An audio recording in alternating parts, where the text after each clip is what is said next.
Bismillahirrahmanirrahim. Assalamualaikum warahmatullahi wabarakatuh. Welcome back to my channel Miss Hanwi. Berlangsung untuk 3 hari Jumaat.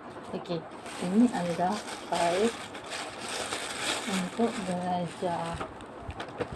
Ini tengok semua cases ni peta-peta.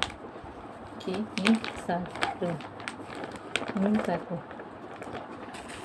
Okey, second, this is a book untuk kelas sekolah.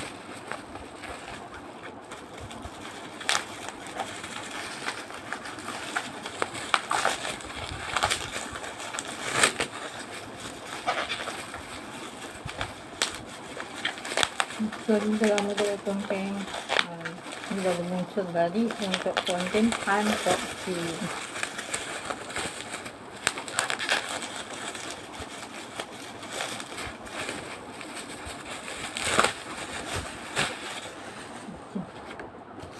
Choose dari Afrika ni proses hingga merasa berdak yang ladis dan mudah terjadi. Untuk support dengan cara management bulanan diberikan tidak bersifat screen QR untuk send back mind to mind. Jika saya nanti akan sedikit bersama dengan perkhidmatan baik dan bahkan anda sedia memberikan rating di permintaan setik jika anda luas adalah berkaitan terhadap minta sesuai dan dengan insyaAllah saya akan share di setiap hari. Okey, ini adalah urut kecil.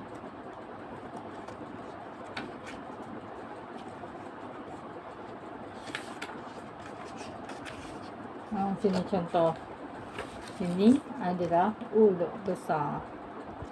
Just beli 2 je buku dulu untuk fokus.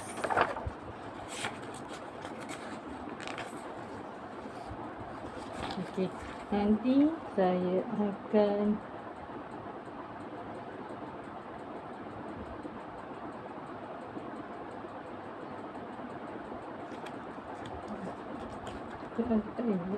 ada Anggur ni ANGGUR Anggur ada ejaan okey untuk aktiviti dan bacaan aktif tulisan dan itu sama. Okey,